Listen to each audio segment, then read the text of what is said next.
Have you ever watched a movie that changed your life? Not in your likes or dislikes, Snap out of it! your politics or your career choices, but in the way you look at and perceive the ordinary experiences of your life. Have you felt the deep impact of an insignificant moment? Have you succumbed to defamiliarization? I did with Agnes Varda's 1962 film Cleo from 5 to 7. I watched, the credits rolled, and I closed my laptop, but the film stayed with me. I'm getting ahead of myself. What even is defamiliarization?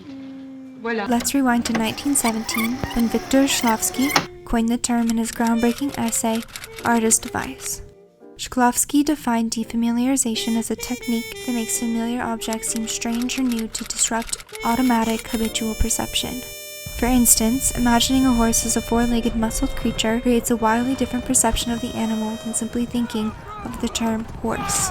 Now, Shklovsky was applying this technique to literature, but it can be expanded to art in general, and I think it's best utilized in film, as every visual and auditory element can be abstracted to this effect.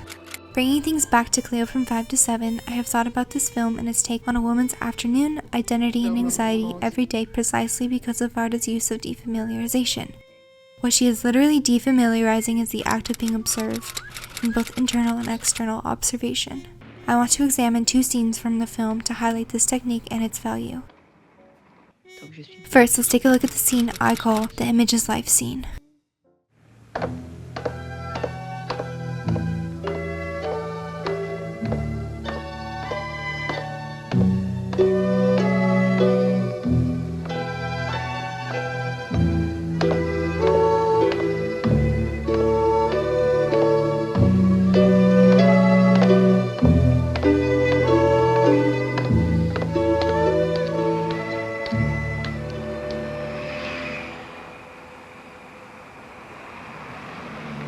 Minute, beau papillon.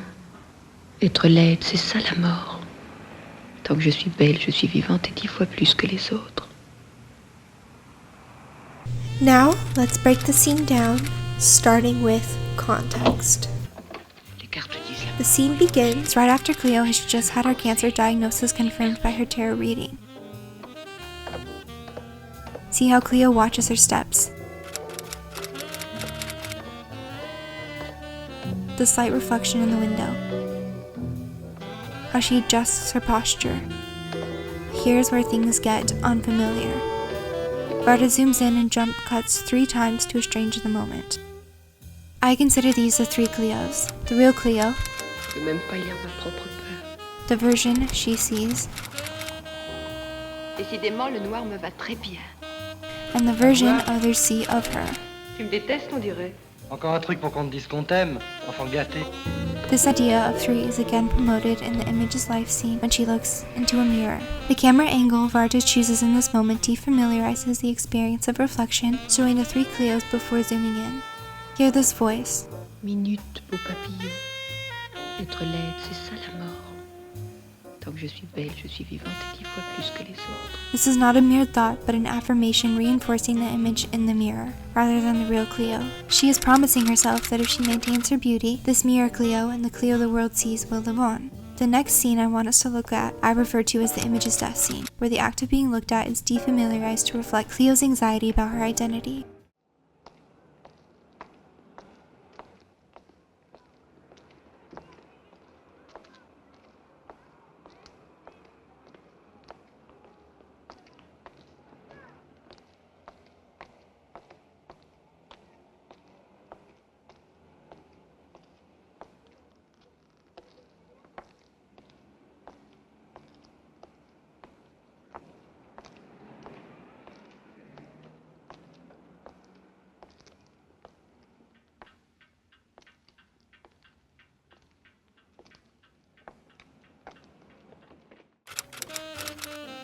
Watch the growing discomfort of her movements as she tries to walk, how onlookers further her distress.